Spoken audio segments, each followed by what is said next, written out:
I've got an old Saint Bernard. Well, he's not that old. He's around 8. He has always been very protective of me.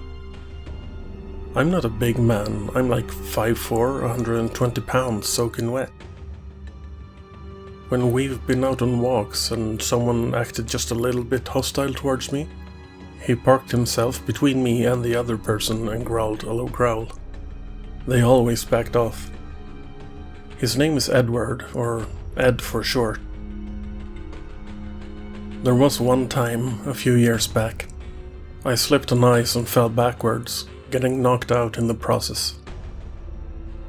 Ed lay down beside me to keep me warm until help arrived. He's always been a good boy.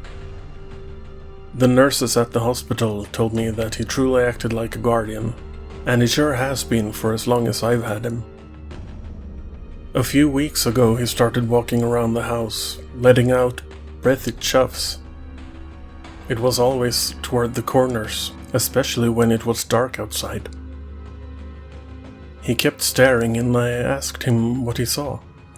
I also talked to him, trying to calm him down.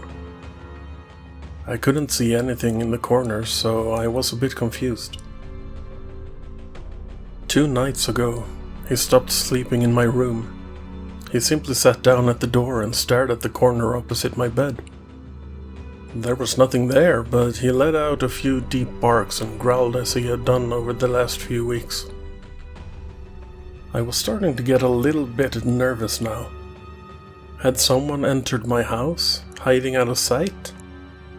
I didn't hear anything or anyone other than myself, Edward, and my TV.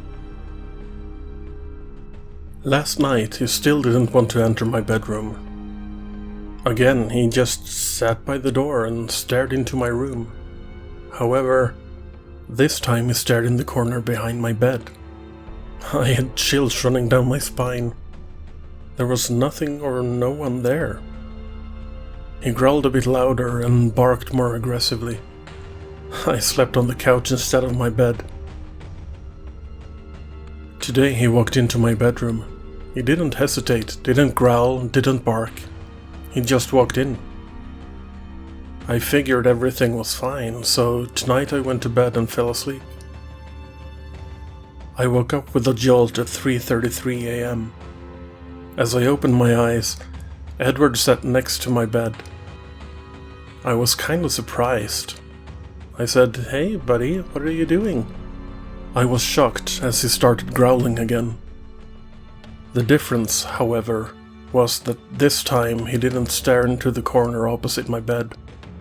He also didn't stare at the corner behind my bed. He wasn't staring behind me at all.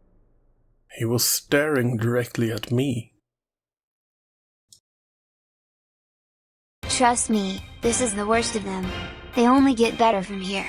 Thomas's computer broke down, lol, so he's using his laptop to edit. Rest in peace, Akashiro 0.9. Cheers to Akashiro 0.95. Also, please subscribe. You do not want to miss the rest of Halloweek 2025.